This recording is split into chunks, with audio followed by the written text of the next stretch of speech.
ونعوذ بالله من شرور أنفسنا ومن سيئات أعمالنا. من يهده الله فلا مضل له ومن يضلله فلا هادي له. ونشهد أن لا إله إلا الله وحده لا شريك له. ونشهد أن محمدا عبده ورسوله أرسله بالهدى ودين الحق ليظهره على الدين كله ولو كره المشركون. صلى الله على سيدنا محمد وعلى آله وأصحابه وبارك وسلم تسليما كثيرا كثيرا. أما بعد، فيا أيها الناس أوصيكم عباد الله ونفسي أولا بتقوى الله.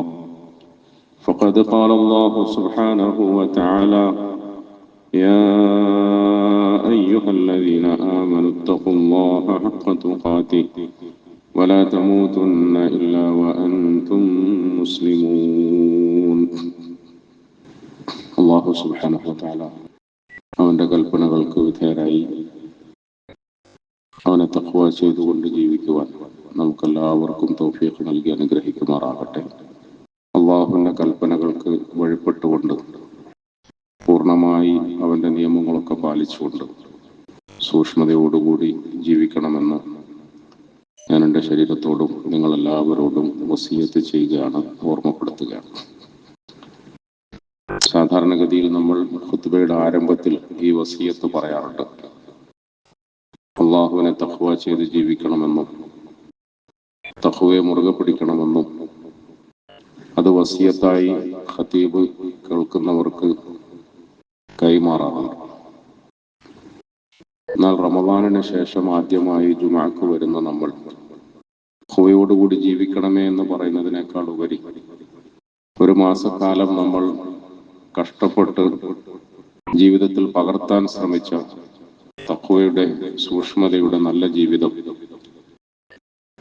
ജീവിതാവസാനം വരെ നിലനിർത്തണമേ എന്ന് ഓർമ്മിപ്പിക്കാനാണ് ഈ ജുമാ നമ്മൾ ഉപയോഗപ്പെടുത്തേണ്ടത്. നമ്മൾ വളരെ മെനക്കെട്ടിട്ടാണ്, കഷ്ടപ്പെട്ടിട്ടാണ് റമദാനിനെ ഇബാദത്തുകൾ കൊണ്ട് അലങ്കരിച്ചത്. റമദാനിന്റെ ഇബാദത്തുകളെ കുറിച്ച് ഓർക്കുമ്പോഴൊക്കെ നമുക്ക് മനസ്സിന് എന്തെന്നില്ലാത്ത ഒരു ആഹ്ലാദവും സന്തോഷവും ഉണ്ടാകാറുണ്ട്. നമ്മൾ തന്നെയാണ് ഈ അമലുകളൊക്കെ ചെയ്തത്. നമ്മൾ തന്നെയാണ് പകല് മുഴുവനും പട്ടിണിയിരിക്കുകയും രാത്രിയൊക്കെ പരമാവധി ഉറക്കമൊഴിഞ്ഞ് ഇബാദത്തെടുക്കുകയും ചെയ്തത്. ഇങ്ങനെയൊക്കെ നമ്മൾ മെനക്കെട്ടുണ്ടാക്കിയ തഖ്വയുടെ ജീവിതം ശവ്വാലോടുകൂടി നമുക്ക് നഷ്ടപ്പെട്ടു പോകരുത് എന്ന് പരസ്പരം ഓർമ്മപ്പെടുത്താൻ വേണ്ടിയാണ്, ഉണർത്താൻ വേണ്ടിയാണ് നമ്മൾ ഖുത്ബക്ക് വേണ്ടി വരുന്നത്, ജുമാക്ക് വേണ്ടി വരുന്നത്. കുറഞ്ഞ പക്ഷം 11 മാസക്കാലത്തേക്കുള്ള ഊർജമെങ്കിലും ഈമാനിയായ നിലയിൽ നമുക്ക് ഈ മാസത്തിൽ നിന്നും ലഭിക്കേണ്ടതുണ്ട്.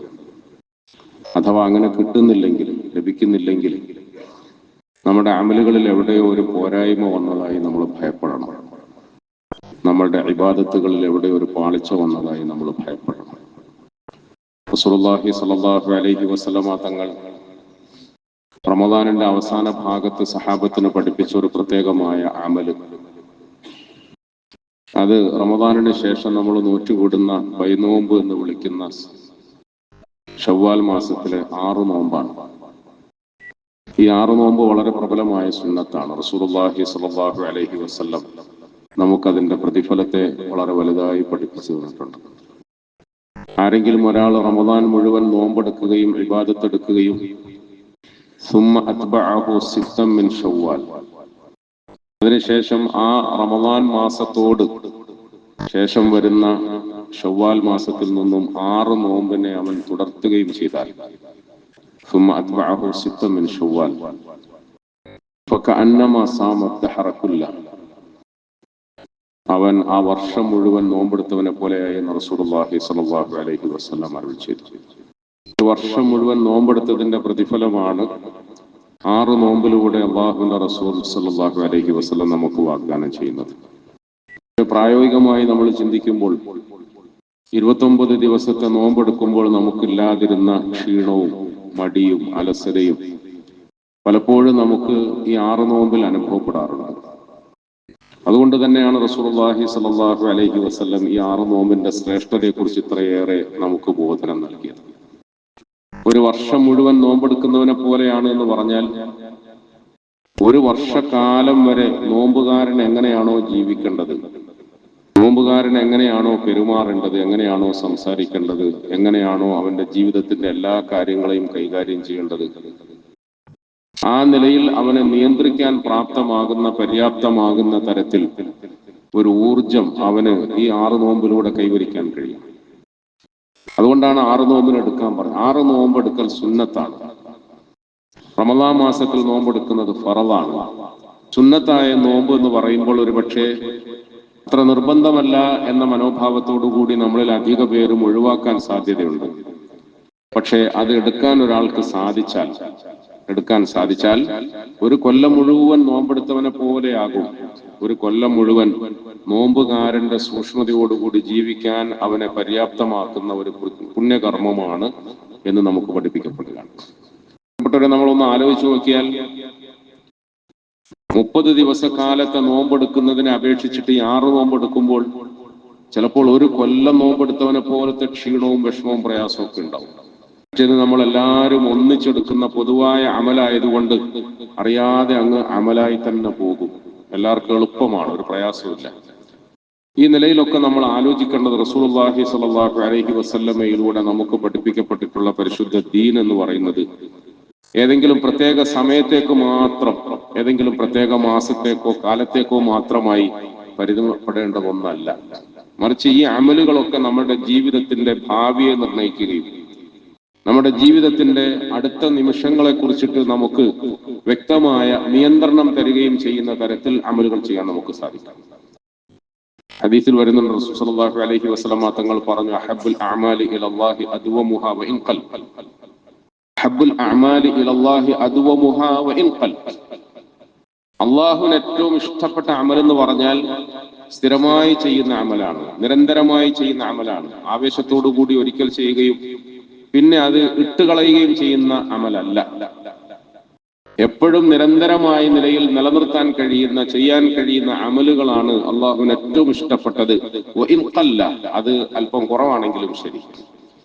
ആവേശത്തോടുകൂടി നമ്മൾ ഒരുപാട് അമൽ ചെയ്യുകയും പിന്നെ നമ്മൾ അതിൽ നിന്നും വിട്ടുനിൽക്കുകയും ചെയ്യുന്നതിനേക്കാളും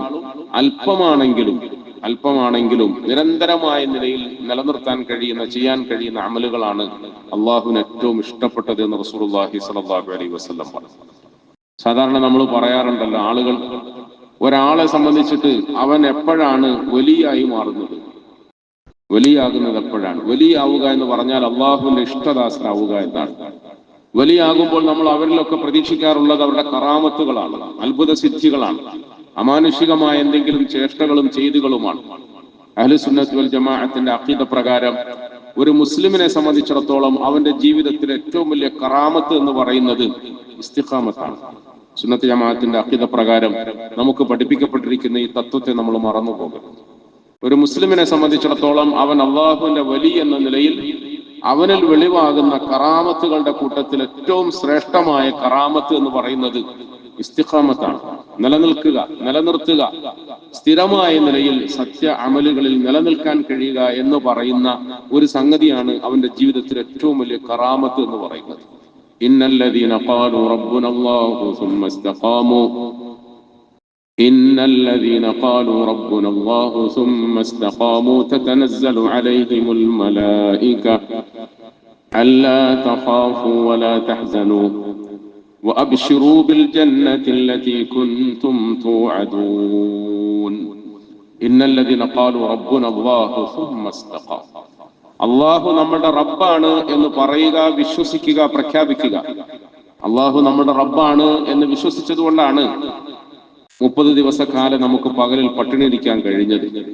അള്ളാഹു നമ്മുടെ റബ്ബാണ് എന്ന് വിശ്വസിച്ചത് കൊണ്ടാണ് രാത്രിയിൽ ഉറക്കമൊഴിഞ്ഞ് ഇബാദത്തെടുക്കാൻ നമുക്ക് സാധിച്ചത്. പ്രിയപ്പെട്ടവരെ, ആ റബ്ബാണ് എന്ന വിശ്വാസത്തെ നമ്മൾ പ്രഖ്യാപിക്കുകയും പറയുകയും ചെയ്തത് കൊണ്ട് മാത്രമായില്ല. സുമ്മസ്തഖാമു, ആ വിശ്വാസത്തിലും പ്രഖ്യാപനത്തിലും നമുക്ക് ഉറച്ചു നിൽക്കാൻ കഴിയണം, സ്ഥിരമായി നിൽക്കാൻ കഴിയണം. ഏതുവരെ?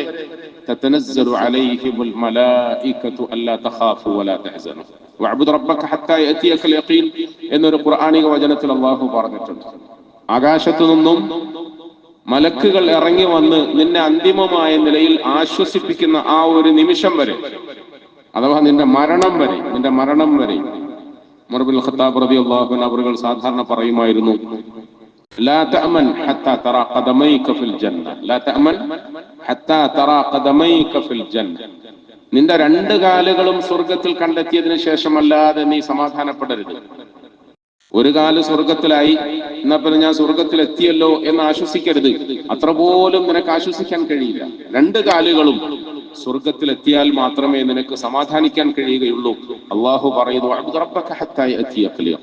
ഈ ചെയ്തുകൊണ്ടിരിക്കുന്ന അമലുകളും ആ അമലുകളുടെ പേരിൽ നമ്മുടെ ജീവിതത്തിൽ വന്നുകൊണ്ടിരിക്കുന്ന മാറ്റങ്ങളും മരണത്തിന്റെ അവസാന നിമിഷം വരെയും നമുക്ക് നിലനിർത്താൻ കഴിയണം. നിലനിർത്തലാണ് ഏറ്റവും വലിയ കറാമത്ത്. അള്ളാഹുവിനോട് അതിനെ സംബന്ധിച്ച് നമ്മൾ ചോദിച്ചുകൊണ്ടേയിരിക്കണം. റബ്ബനാ ലാ തുസിഗ് ഖുലൂബനാ ബഅദ ഇദ് ഹദൈതനാ, റബ്ബനാ ലാ തുസിഗ് ഖുലൂബനാ ബഅദ ഇദ് ഹദൈതനാ വഹബ് ലനാ മിൻ ലദുൻക റഹ്മതൻ ഇന്നക അൻതൽ വഹ്ഹാബ്. റബ്ബനാ ലാ തുസിഗ് ഖുലൂബനാ ബഅദ ഇദ് ഹദൈതനാ. പടച്ചവനെ, ഞങ്ങളെ നേർമാർഗത്തിലേക്ക് നയിച്ചതിന് ശേഷം, ഞങ്ങളെ പള്ളിയിലേക്കും അമലുകളിലേക്കും ദീനിലേക്കും ഒക്കെ തിരിച്ചുവിട്ടതിന് ശേഷം പിന്നെ ഞങ്ങളുടെ മനസ്സ് മാറ്റി വേറെ എവിടെയെങ്കിലും ഞങ്ങളെ കൊണ്ട് തള്ളിക്കളയരുത് പടച്ചവനെ. ലാ തുസിഗ് ഖുലൂബനാ ബഅദ ഇദ് ഹദൈതനാ വഹബ് ലനാ മിൻ ലദുൻക റഹ്മതൻ ഇന്നക അൻതൽ വഹ്ഹാബ്. വഹബ് ലനാ മിൻ ലദുൻക റഹ്മ, നിന്റെ സന്നിധിയിൽ നിന്നും ഞങ്ങൾക്ക് സമ്മാനമായി, ഓശാരമായി നിന്റെ കാരുണ്യത്തെ നീ ഞങ്ങൾക്ക് തരികയും വേണം. വഹബ് ലനാ മിൻ ലദുൻക റഹ്മതൻ ഇന്നക അൻതൽ വഹ്ഹാബ്. ഇത് നീ തരേണ്ടതാണ്. ഇന്നഹു ലാ യഹ്ദി ലിസാലിഹിഹാ ഇല്ലാ അൻത, ഇന്നഹു ലാ യഹ്ദി ലിസാലിഹിഹാ ഇല്ലാ അൻത. നമ്മൾ ദുആയിൽ അല്ലാഹുവിനോട് പറയാറുണ്ട്, പടച്ചവനെ, നേർമാർഗത്തിലേക്ക് ഞങ്ങളെ നയിക്കണം, ഹിദായത്തിലേക്ക് ഞങ്ങളെ നയിക്കണം, ഹിദായത്തിന്റെ മാർഗത്തിൽ ഞങ്ങളെ നീ ഉറപ്പിച്ചു നിർത്തണം. ഒരിക്കലും നീ ഞങ്ങൾക്ക് പ്രത്യേകമായ അനുഗ്രഹം തന്നാലല്ലാതെ ഈ മാർഗത്തിൽ ഉറച്ചു നിൽക്കാൻ ഞങ്ങൾക്ക് സാധിക്കുകയില്ല. ലാ യഹ്ദി ലിസാലിഹിഹാ ഇല്ലാ അൻത.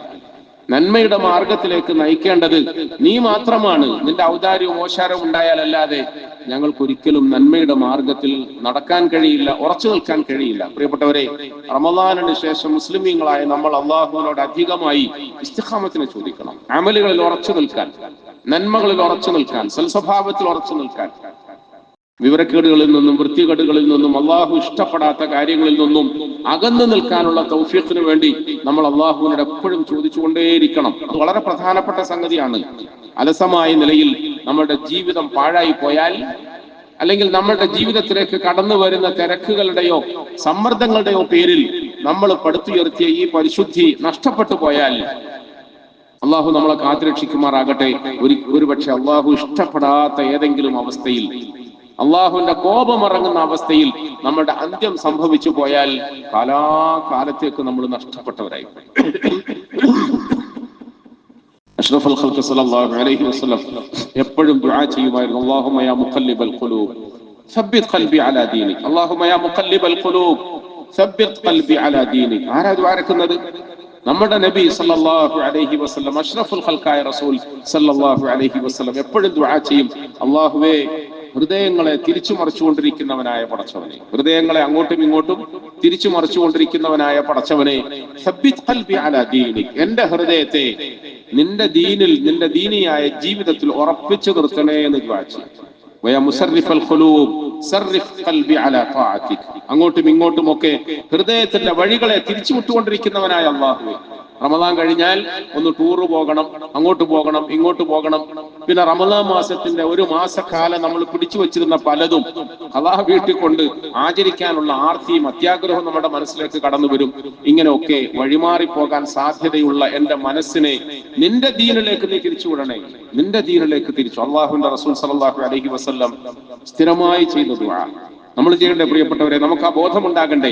അല്ലാഹുമ്മ ഇന്ന ഖുലൂബനാ വനവാസിയനാ വജവാരിഹനാ ബിയദിക് ലം തുമല്ലിക്നാ മിൻഹാ ശൈആ ഫഇദാ ഫഅൽത ദാലിക ബിനാ ഫകുൻ അൻത വലിയനാ വഹ്ദിനാ ഇലാ സവാഇസ് സബീൽ. റമദാനിന്റെ ഖുനൂത്തിൽ നമ്മൾ ഇങ്ങനെയൊക്കെ ഒരുപാട് ദുആകൾ ഓതിയിരുന്നു, നീട്ടി വലിച്ചു പറഞ്ഞിരുന്നു. റമദാനിൽ മാത്രമല്ല ഈ ദുആക്കൾ വേണ്ടത്, റമദാനിന് ശേഷവും ഈ ദുആക്കൾ ആവർത്തിക്കാൻ നമുക്ക് സാധിക്കണം. ഇതിന്റെ അർത്ഥം അറിഞ്ഞുകൊണ്ട് അള്ളാഹുവിനോട് അർത്ഥിക്കാൻ നമുക്ക് സാധിക്കണം. ഇന്ന ഖുലൂബന വനവാസിയന വജവാരിഹന ബിയദി. പടച്ചവനെ, ഞങ്ങളുടെ ഈ ഉച്ചിത്തലയും ഞങ്ങളുടെ ഖൽബിന്റെ സഞ്ചാരവും ഞങ്ങളുടെ കൈകാലുകളുടെ പ്രവർത്തനത്തിന്റെ ദിശയെ നിർണയിക്കുന്നതുമൊക്കെ നിന്റെ അധികാരത്തിൽപ്പെട്ടതാണ്. നീയാണ് ഈ കാലുകൾ എങ്ങോട്ട് നടക്കണമെന്ന് നീ തീരുമാനിക്കേണ്ടത്. ഈ കാലുകൾ സമയമാകുന്നതിന് മുമ്പ് പള്ളികളെ ലക്ഷ്യം വെച്ചുകൊണ്ട് ഇങ്ങോട്ട് നടന്നിരുന്ന നമ്മുടെ കാലുകൾ, സമയമാകുന്നതിന് മുമ്പ് ഖുർആൻ നിവർത്തി വായിക്കാനുള്ള ആഗ്രഹത്തോടു കൂടി ഓടി വന്നിരുന്ന നമ്മുടെ കാലുകൾ, പ്രിയപ്പെട്ടവരെ, അതിൽ നിന്നും വഴിമാറി എങ്ങോട്ടാണ് സഞ്ചരിക്കുന്നത്? ലം തുമല്ലികനാ മിൻഹാ ഷൈഅ.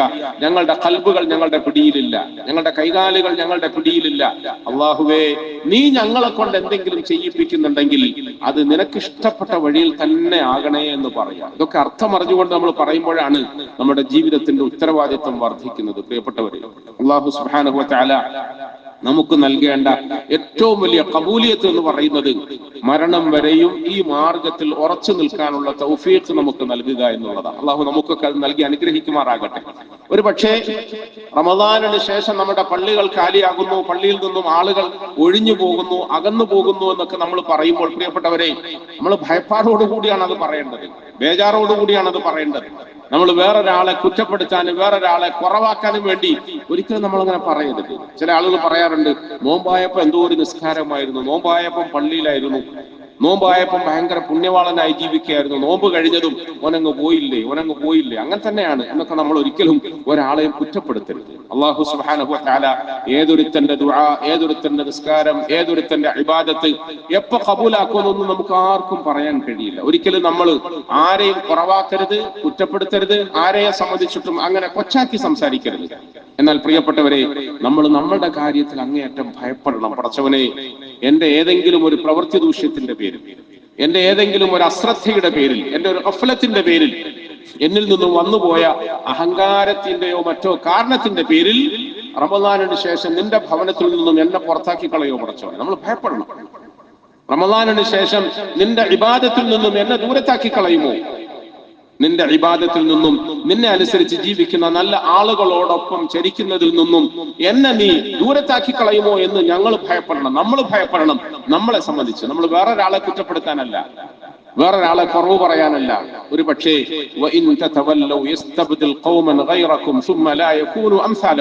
ഖുർആനിൽ അല്ലാഹു നമ്മളോട് അനുഷ്ഠിക്കാൻ പറഞ്ഞ കുറെ കർമ്മങ്ങളെ കുറിച്ച് ഓർമ്മിപ്പിച്ചു. നമ്മൾ ചെയ്യേണ്ട, നമ്മുടെ ജീവിതത്തിൽ പുലർത്തേണ്ട ധർമ്മങ്ങളെ കുറിച്ച് നമ്മൾ ഓർമ്മിപ്പിക്കുന്നു.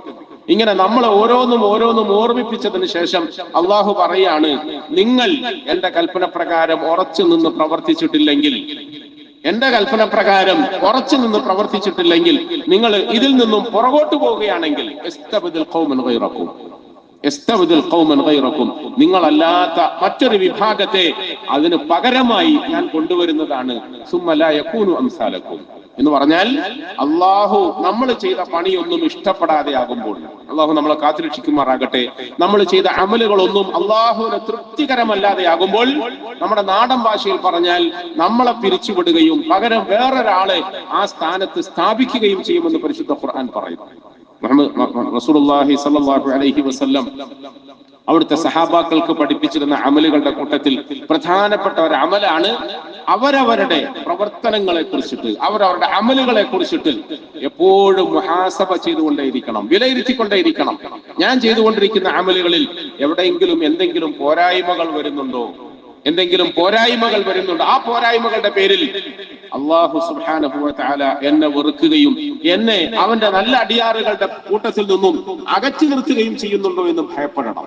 ഒരു പണിക്കാരൻ, അയാള് പണി അന്വേഷിച്ച് നടക്കുന്നത് പോലെ ഒരു സ്ഥലത്ത് പോയി ഒരു ടെലിഫോൺ ബൂത്തിൽ കയറി അവിടുന്ന് ഒരു ആളെ ഫോൺ വിളിക്കുകയാണ്. അങ്ങേ തലയ്ക്ക് ഒരു സ്ത്രീ ഫോൺ എടുത്തു. ആ സ്ത്രീയോട് ചോദിക്കുകയാണ്, നിങ്ങളുടെ വീട്ടിൽ പണിക്കാളെ ആവശ്യമുണ്ടോ?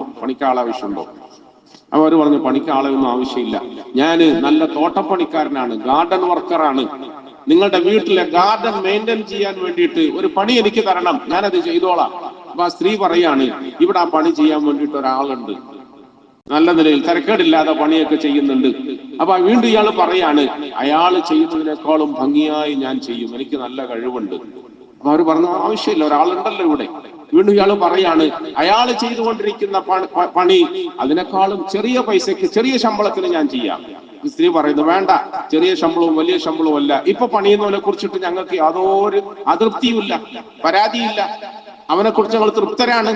വീണ്ടും വീണ്ടും ഇങ്ങനെ നിർബന്ധിച്ച് പണിക്ക് ചോദിച്ചിട്ട് വേണ്ടാന്ന് പറഞ്ഞ് ഫോൺ വെച്ചിട്ട് അയാൾ ഇറങ്ങാൻ പോകുമ്പോൾ ആ പീഡിയക്കാരൻ ഇയാളോട് ചോദിക്കുകയാണ്, നീ ഇങ്ങനെ ഒരു പണിക്ക് വേണ്ടിയിട്ട് കെഞ്ചല്ലേ, ചെറിയ പൈസക്ക് പണിയെടുക്കാൻ തയ്യാറുണ്ടെങ്കിൽ ഞാൻ നിനക്ക് പണി തരാം എന്ന് പറഞ്ഞു. ഞാൻ നിനക്ക് പണി തരാം. ആ മനുഷ്യൻ പറഞ്ഞു, സഹോദര, എനിക്ക് പണിയുടെ ആവശ്യമൊന്നുമില്ല. അങ്ങേ തലക്ക് എന്നോട് സംസാരിച്ചു കൊണ്ടിരുന്ന സ്ത്രീയുടെ വീട്ടിൽ നിലവിൽ തോട്ടം പണി ചെയ്തുകൊണ്ടിരിക്കുന്നത് ഞാനാണ്. പക്ഷേ എനിക്ക് എന്റെ പണിയെ സംബന്ധിച്ചിട്ട് ഉറപ്പുവരുത്താൻ, എന്റെ പണിയെ സംബന്ധിച്ചിട്ട് ആ സ്ത്രീ എന്നിൽ തൃപ്തയാണോ എന്ന് ഉറപ്പുവരുത്താൻ വേണ്ടിയിട്ട് ഞാൻ നടത്തിയ ഒരു പരീക്ഷണമാണ്. ആ സ്ത്രീ അഥവാ എന്റെ മുതലാളി എന്നെ സംബന്ധിച്ചിട്ട്, എന്റെ പണിയെ സംബന്ധിച്ചിട്ട് തൃപ്തയാണെന്ന് അറിഞ്ഞപ്പോൾ എനിക്ക് സന്തോഷമായി. അതറിയാൻ വേണ്ടിയിട്ടാണ് ഞാൻ വാസ്തവത്തിൽ ഇങ്ങനെ ഒരു അടവ് പ്രയോഗിച്ചത്. പ്രിയപ്പെട്ടവരെ, റമദാനിന് ശേഷം ആദ്യത്തെ ഖുതുബക്ക് വേണ്ടി വന്നിരിക്കുന്ന നമ്മൾ ഓരോരുത്തരും ഒന്ന് ആലോചിച്ചു നോക്കിയേ. പടച്ചവനെ, 29 ദിവസക്കാലം രാവും പകലും ഞാൻ നിനക്ക് വേണ്ടി അമൽ ചെയ്തു. അത് നീ സ്വീകരിച്ചോ പടച്ചവനെ? നീ തൃപ്തിപ്പെട്ടോ പടച്ചവനെ? ഒരു പക്ഷേ ഞാൻ ചെയ്ത പണിയിൽ, ഞാൻ ചെയ്ത അമലിൽ, ഞാൻ ചെയ്ത അധ്വാനത്തിൽ എന്തെങ്കിലും പോരായ്മയുണ്ടെന്ന് കാണുകയും അതിന്റെ പേരിൽ നീ അതൃപ്തനാവുകയും എനിക്ക് പകരം എന്നെക്കാളും പ്രാപ്തരായ, യോഗ്യരായ വേറെ ഒരാളെ ആ സ്ഥാനത്തേക്ക് കൊണ്ടുവന്ന് സ്ഥാപിക്കുകയും ചെയ്യുമോ പടച്ചവനെ? നമ്മൾ ഭയപ്പെടണ്ടേ പ്രിയപ്പെട്ടവരെ? ഭയപ്പെടണ്ടേ? നമ്മൾ വെറുതെ ഇങ്ങനെ വർത്താനങ്ങൾ പറഞ്ഞ് സമയം കഴിച്ചാൽ മതിയോ? വർത്താനങ്ങൾ പറഞ്ഞ് സമയം നീട്ടിപ്പോയാൽ മതിയോ? നമ്മൾ ഓരോരുത്തരും നമ്മളുടെ അമലുകളെ കുറിച്ചിട്ട് ആലോചിക്കണം. അത് സ്വീകരിക്കേണ്ടത് ആരാണ്? അള്ളാഹു ആണ്. അഥവാ അള്ളാഹു സ്വീകരിക്കണമെങ്കിൽ അവൻ പറഞ്ഞതുപോലെ നമ്മളുടെ ജീവിതത്തിന്റെ സർവ്വ നേരങ്ങളെയും വിനിയോഗിക്കാൻ നമുക്ക് സാധിക്കണം, ചെലവിടാൻ നമുക്ക് സാധിക്കണം. അള്ളാഹുവിന്റെ കൽപ്പനയ്ക്ക് അനുസരിച്ച് നമുക്ക് ജീവിക്കാൻ സാധിക്കണം. റസൂൽ സ്വല്ലല്ലാഹു അലൈഹി വസല്ലമ തങ്ങൾ അവിടുത്തെ ഹദീസിന്റെ ബലത്തിൽ നമുക്ക് പഠിപ്പിച്ചു തന്നത് ഒരു അമൽ സ്വീകരിക്കപ്പെട്ടോ ഇല്ലേ എന്ന് വിലയിരുത്തുന്നത് ആ അമലിന് ശേഷമുള്ള നമ്മുടെ ജീവിതത്തെ വിലയിരുത്തിക്കൊണ്ടാണ്. ഈ അമലിന് ശേഷം അഥവാ റമദാനിന് ശേഷം നമ്മുടെ ജീവിതം എങ്ങനെയാണ്? റമദാനിന് ശേഷം നമ്മുടെ ജീവിതത്തിലെ സൂക്ഷ്മത എങ്ങനെയാണ്? പടച്ചവനെ പറ്റിയുള്ള ഭയപ്പാട് എങ്ങനെയാണ്? അള്ളാഹുമായുള്ള നമ്മുടെ ബന്ധം എങ്ങനെയാണ്? ഒരു മഹാനായ വലിയത്തിന്റെ അടുക്കൽ ഒരാള് വന്നിട്ട് പറഞ്ഞു, നിങ്ങൾ എനിക്ക് വേണ്ടി ദുആ ചെയ്യണം, നിങ്ങൾ എനിക്ക് വേണ്ടി ദുആ ചെയ്യണം. അവര് ചോദിച്ചു, എന്ത് കാര്യത്തിനാണ് ഞാൻ നിനക്ക് വേണ്ടി ദ്വാരക്കേണ്ടത്? സാധാരണഗതിയിൽ ദ്വാരക്കാൻ വേണ്ടി പറയുന്നത് രോഗം ശിഫാക്കണമെന്നാണ്, മോളം മംഗലം നന്നായി കഴിയണമെന്നാണ്, അല്ലെങ്കിൽ നല്ലൊരു പണി കിട്ടണം, കടം തീരണം, ഇങ്ങനെയൊക്കെയാണ്. നിങ്ങൾക്ക് എന്തിനു വേണ്ടിയാണ് ഞാൻ ദുആ ചെയ്യേണ്ടത്? വന്ന മനുഷ്യൻ അദ്ദേഹം പറഞ്ഞു, എനിക്ക് ആ പറയുന്നത് പോലത്തെ ആവശ്യങ്ങളൊന്നുമല്ല, എനിക്ക് വേണ്ടത് എന്റെ റബ്ബ് എന്നിൽ തൃപ്തനാകണം, അതിനുവേണ്ടി നിങ്ങൾ ദുആ ചെയ്യണം. എന്റെ റബ്ബ് എന്നിൽ തൃപ്തനാകണം, അതിനുവേണ്ടി നിങ്ങൾ എനിക്ക് വേണ്ടി ദ്വാരക്കണം. അതിപ്പോ എനിക്കെങ്ങനെ ചെയ്യാൻ കഴിയാ? എനിക്കിങ്ങനെ പറയാൻ കഴിയാ? പ്രിയപ്പെട്ടവരെ, അങ്ങോട്ട് തിരിച്ചു ചോദിച്ചു, നിനക്ക് വേണ്ടി ഞാനത് ദുആ ചെയ്യാം. പക്ഷെ ഞാനൊന്ന് ചോദിക്കട്ടെ, നിന്റെ റബ്ബിന്റെ തൃപ്തി നിനക്ക് വേണമെന്ന് ആശിക്കുകയും അതിനുവേണ്ടി ദ്വാരക്കണമെന്ന് നീ എന്നോട് വസിയത്ത് ചെയ്യുകയും ചെയ്യുമ്പോൾ ഞാനൊന്ന് ചോദിക്കട്ടെ, നീ നിന്റെ റബ്ബിൽ തൃപ്തനാണോ? നിന്റെ റബ്ബിന്റെ തൃപ്തി നിനക്ക് വേണമെന്ന് പറയുന്നുണ്ടല്ലോ. അങ്ങനെയാണെങ്കിൽ അതിനാദ്യമായി വേണ്ടത് നീ നിന്റെ റബ്ബിൽ തൃപ്തനാണോ ഇല്ലേ എന്നറിയണം. തീർച്ചയായും ഞാൻ എന്റെ റബ്ബിൽ തൃപ്തനാണ്. തൃപ്തനല്ലെങ്കിൽ ഇങ്ങനെ വന്ന് നിങ്ങളോട് ദ്വാരക്കാൻ ആവശ്യപ്പെടുമോ? അവര് പറഞ്ഞു, സാധാരണ എല്ലാവരും അങ്ങനെയാ പറയല്, ഞാൻ എന്റെ റബ്ബിൽ തൃപ്തനാണ് എന്ന് പറയും.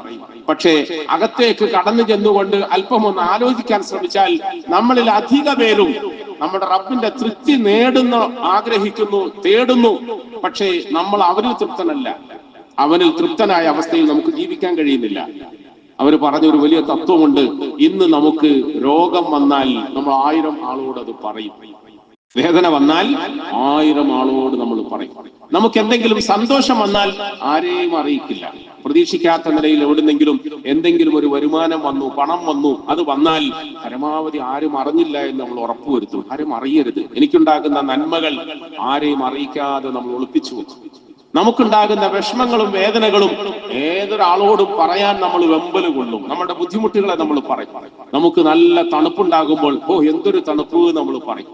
നല്ലൊരു ചൂട് വരുമ്പോൾ ഇതെന്തൊരു ചൂടാണ് എന്ന് നമ്മൾ പറയും. ഇങ്ങനെ ഓരോന്നും അവര് പറഞ്ഞു എണ്ണി നോക്കിയാൽ നമ്മൾ പറയാറുണ്ട്, എനിക്ക് റബ്ബിൽ ഭയങ്കര തൃപ്തിയാണ്, എന്റെ റബ്ബിൽ ഭയങ്കര തൃപ്തിയാണ്. പക്ഷേ നിന്റെ റബ്ബ് നിനക്ക് തന്നുകൊണ്ടിരിക്കുന്ന ദുഃഖങ്ങളിൽ നീ പതറിപ്പോകാറുണ്ട്. നിന്റെ റബ്ബ് നിനക്ക് തന്നുകൊണ്ടിരിക്കുന്ന നന്മകളിൽ നീ പിടിച്ചു വെക്കുകയും പിശുക്കലാവുകയും ചെയ്യാറുണ്ട്. നിനക്ക് റബ്ബിന്റെ തൃപ്തി വേണമെന്ന് പറയുന്നതിൽ സത്യസന്ധനാണെങ്കിൽ ആദ്യം നീ റബ്ബിന്റെ തൃപ്തിയിൽ ജീവിക്കാൻ ശ്രമിക്കണം. റബ്ബിനെ തൃപ്തിപ്പെടാൻ ശ്രമിക്കണം. പ്രിയപ്പെട്ടവരെ, നമ്മൾ എപ്രകാരമാണോ അള്ളാഹുവിനോട് പെരുമാറുന്നത്, അള്ളാഹുവിന്റെ കൽപ്പനകളോട് പെരുമാറുന്നത്, അതിനനുസൃതമായ നിലയിൽ അള്ളാഹു നമ്മളോട് പെരുമാറുക തന്നെ ചെയ്യും. പ്രിയപ്പെട്ടവരെ, പരിശുദ്ധ റമളാൻ നമ്മളിൽ നിന്നും കടന്നുപോയി. ഇനി ഒരു റമളാൻ വരാൻ ഒരു കൊല്ലക്കാലം നമ്മൾ കാത്തു നിൽക്കണം. ഈ ഒരു റമളാനിന്റെ ഇടയിൽ എനിക്കും നിങ്ങൾക്കും ജീവിതം അവസാനിച്ചു പോയാൽ നമ്മൾ മടക്കപ്പെടുന്നത് അള്ളാഹുവിലേക്കാണ്, നമ്മൾ മടക്കപ്പെടുന്നത് ഖബറുകളിലേക്കാണ്, നമ്മൾ മടക്കപ്പെടുന്നത് ആരോരും സഹായിക്കാനില്ലാത്ത പരലോകത്തേക്കാണ്. പ്രിയപ്പെട്ടവരെ, നമ്മളിൽ ഓരോരുത്തരും അങ്ങനെ ഒരു മടക്കത്തിന് വിധേയരാക്കപ്പെടുമ്പോൾ നമ്മളെ സമാധാനിപ്പിക്കാനും സഹായിക്കാനും നമ്മൾ ചെയ്ത അമലുകൾ മാത്രമേ ഉണ്ടാവൂ എന്ന ബോധം നമുക്കുണ്ടാകണം, തിരിച്ചറിവ് നമുക്കുണ്ടാകണം. ആഖിറവും ഖബറും പരലോകവും മഹ്ശറയും സ്വർഗവും നരകവും ഒക്കെ പറഞ്ഞ് കേട്ട് റമളാനിന്റെ പുണ്യമായ നാളുകൾ അങ്ങ് കടന്നുപോയതോടുകൂടി പിന്നെ നമ്മൾ അതൊക്കെ ഒഴിവാക്കുകയും പിന്നെ നമ്മൾ ദുനിയാവിന്റെ സുഖവും സന്തോഷവും ടൂറും ഓട്ടവും ചാട്ടവും പണിയും തിരക്കുമായി നമ്മുടെ ജീവിതം പാഴാക്കരുത്. അള്ളാഹു നമ്മളെയൊക്കെ കാത്തുരക്ഷിക്കുമാറാകട്ടെ. ഇന്നത്തെ ഈ കാലഘട്ടത്തിൽ മുസ്ലിമീങ്ങൾ വളരെ നന്നായി ശ്രദ്ധിച്ച് ജീവിക്കേണ്ടത്. റസൂൽ സല്ലല്ലാഹു അലൈഹി വസല്ലം തങ്ങൾ പറഞ്ഞു, താമസിയാതെ ഒരു കാലഘട്ടം വരും, അന്ന് ദീനനുസരിച്ച് ജീവിക്കുന്നത് എന്റെ അനുയായികളെ സംബന്ധിച്ചിടത്തോളം അവരുടെ കൈവെള്ളയിൽ തീക്കട്ട മുറുക്കി പിടിക്കുന്നതിന് സമമായിരിക്കും. അങ്ങനത്തെ ഒരു കാലം വരും. ഈ കാലഘട്ടം പ്രിയപ്പെട്ടവരെ അങ്ങനെയാണ്. നമ്മൾ റമളാൻ കഴിഞ്ഞ് പുറത്തേക്ക് ഇറങ്ങിയപ്പോൾ റോഡിൽ നടമാടുന്ന, നാട്ടിൽ നടമാടുന്ന, തെരുവുകളിൽ നടമാടുന്ന, ഒഴിഞ്ഞു കിടക്കുന്ന വയലുകളിലും പറമ്പുകളിലും നടമാടുന്ന വൃത്തികേടുകൾ കാണുമ്പോൾ നമുക്ക് മനസ്സിന് വല്ലാത്ത ദുഃഖമുണ്ടാകുന്നു, വേദന ഉണ്ടാകുന്നു. നമ്മുടെ പ്രിയപ്പെട്ട സന്തതികൾ പോലും അതിലേക്ക് കടന്നു ചെല്ലുകയും കുടുങ്ങിപ്പോവുകയും ചെയ്യുന്ന ദുരവസ്ഥ കാണുമ്പോൾ നമുക്ക് ദുഃഖമുണ്ടാകുന്നു, വേദന ഉണ്ടാകുന്നു. കുറേശ്ശെ ആ വേദനിക്കുന്ന മനസ്സുകളുടെ എണ്ണം കുറയുന്നു. ആളുകളുടെ വൃത്തികേടുകളും വിവരക്കേടുകളും വർദ്ധിക്കുകയും അത് ഉയർന്നു പൊന്തുകയും ചെയ്യുമ്പോൾ നന്മയുടെ മനസ്സുകളുടെ എണ്ണം കുറയുന്നു. നന്മ പറയുന്നവരുടെയും നന്മ പ്രേരിപ്പിക്കുന്നവരുടെയും എണ്ണം കുറയുന്നു. ചെറുതായി നന്മ നശിച്ചു പോവുകയും ഇല്ലാതാവുകയും ചെയ്യുന്നു. പിന്നെ നന്മയിൽ ജീവിക്കുകയും ദീനനുസരിച്ച് ജീവിക്കുകയും ചെയ്യാൻ ആശിക്കുന്നവർക്ക് പോലും സാധിക്കാത്ത നിലയിൽ കൈവെള്ളയിൽ മുറുക്കി പിടിച്ച തീക്കട്ടയും കൊണ്ട് നടക്കുന്നത് പോലെ നടക്കേണ്ടി വരുന്ന ഒരു കാലഘട്ടം വരുമെന്ന് മുഹമ്മദ് മുസ്തഫ സല്ലല്ലാഹു അലൈഹി വസല്ലം. നമ്മൾ ഇന്ന് ഈ കാലഘട്ടത്തിൽ ജീവിക്കുകയാണ്.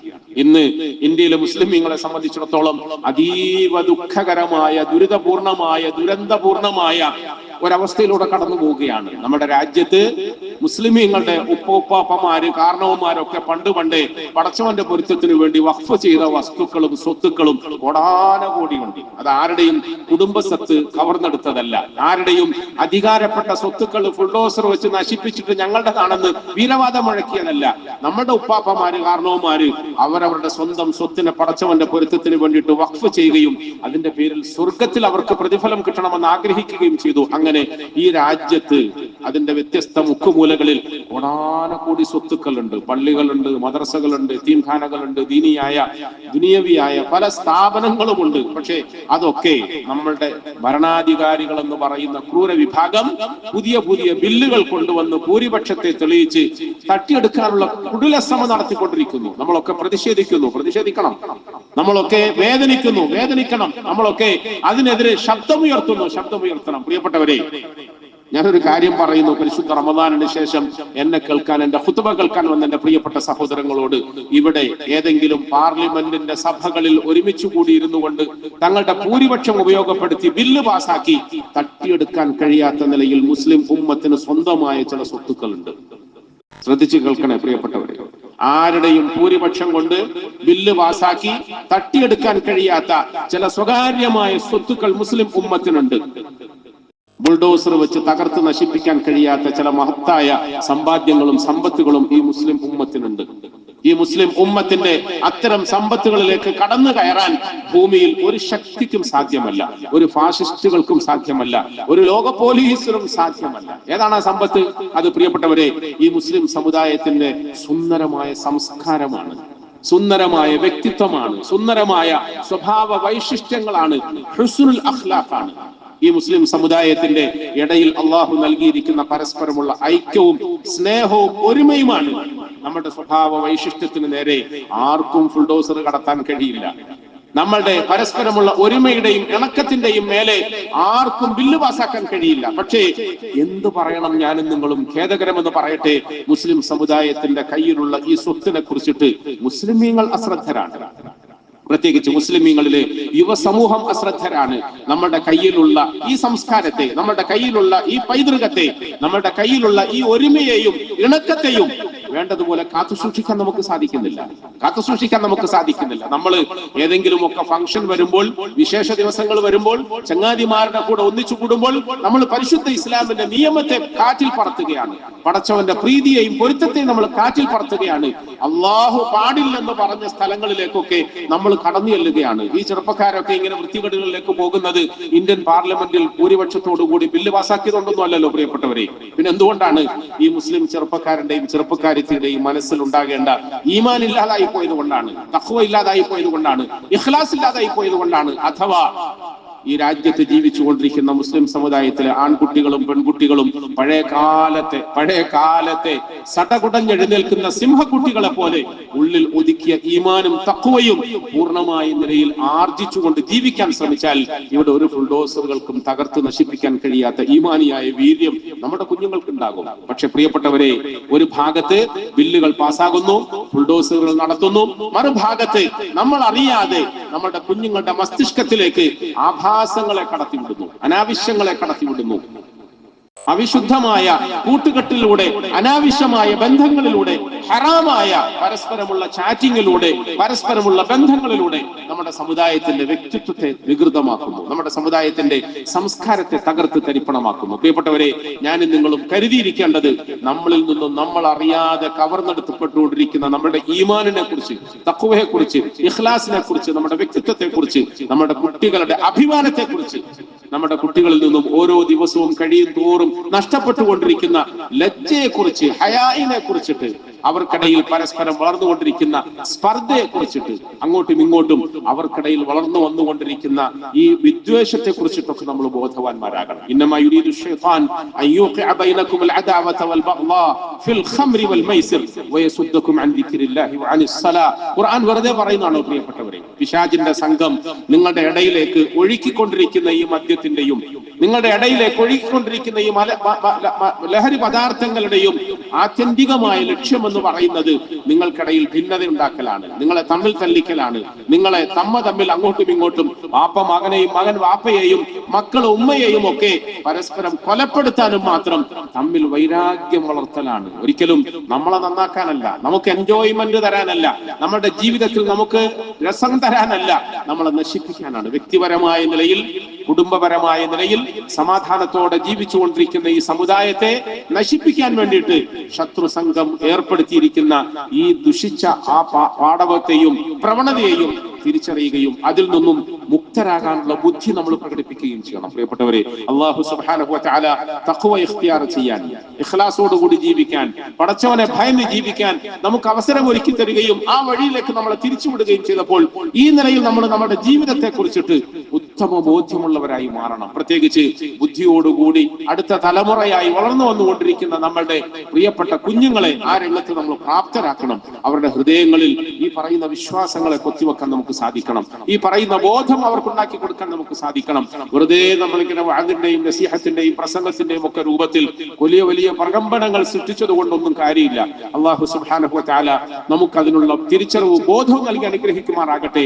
ഒരുപക്ഷെ പ്രിയപ്പെട്ടവരെ, രാജ്യത്ത് നമുക്ക് ഒരു പള്ളി പോലും ഇല്ലെങ്കിലും, രാജ്യത്ത് നമുക്കൊരു മദ്രസ പോലും ഇല്ലെങ്കിലും, രാജ്യത്ത് നമുക്ക് മതപരമായ ഒരു സ്ഥാപനങ്ങൾ പോലും ഇല്ലെങ്കിലും, ഈ ജീവിച്ചിരിക്കുന്ന ഓരോ മുസൽമാന്റെ ഹൃദയത്തിലും പടച്ചവനെ പറ്റിയുള്ള ഭയപ്പാടും അവന്റെ ജീവിതത്തിൽ ആ ഉത്തമമായ സംസ്കൃതിയും നിലനിർത്താൻ അവന് സാധിച്ചാൽ, ഞാൻ പറഞ്ഞല്ലോ, മിനാരങ്ങൾ തകർക്കാൻ ഒരു പക്ഷേ നിങ്ങൾക്ക് സാധിച്ചെന്ന് വരും, കുബ്ബകൾ തട്ടി തകർക്കാൻ നിങ്ങൾക്ക് സാധിച്ചെന്ന് വരും. ഈ മുസ്ലിം ഉമ്മത്തിന്റെ ആൺകുട്ടിയുടെയും പെൺകുട്ടിയുടെയും ഉള്ളകങ്ങളിൽ ഒളിപ്പിക്കുന്ന തഖ്വയും അവരുടെ ജീവിതത്തിൽ അവർ നിലനിർത്തുന്ന സ്വഭാവ സംസ്കാരത്തിന്റെ വൈശിഷ്ട്യവും തകർത്ത് തർപ്പണമാക്കാൻ ആരെ കൊണ്ട് സാധിക്കുകയില്ല. പക്ഷേ അത് ഞാനും നിങ്ങൾ തീരുമാനിക്കണം, നമ്മുടെ മക്കൾ തീരുമാനിക്കണം, അതിന് നമ്മൾ ഒരുങ്ങണം, നമ്മൾ തയ്യാറാകണം. നമ്മൾ ഒരു പക്ഷേ നമ്മൾ ഇനിയും ഇങ്ങനെ അലസന്മാരായി കഴിഞ്ഞുകൂടിയാൽ, വെറും വായടിച്ചുകൊണ്ട് സമയം കഴിച്ചു കൂട്ടിയാൽ, പ്രിയപ്പെട്ടവരെ, നമ്മൾ ഭൂമിയിൽ ആർക്കും വേണ്ടാത്തവരാകും. പടച്ചവനും വേണ്ട, പടപ്പുകൾക്കും വേണ്ട. ആ ഒരവസ്ഥയിലേക്ക് നമ്മൾ എത്തുക.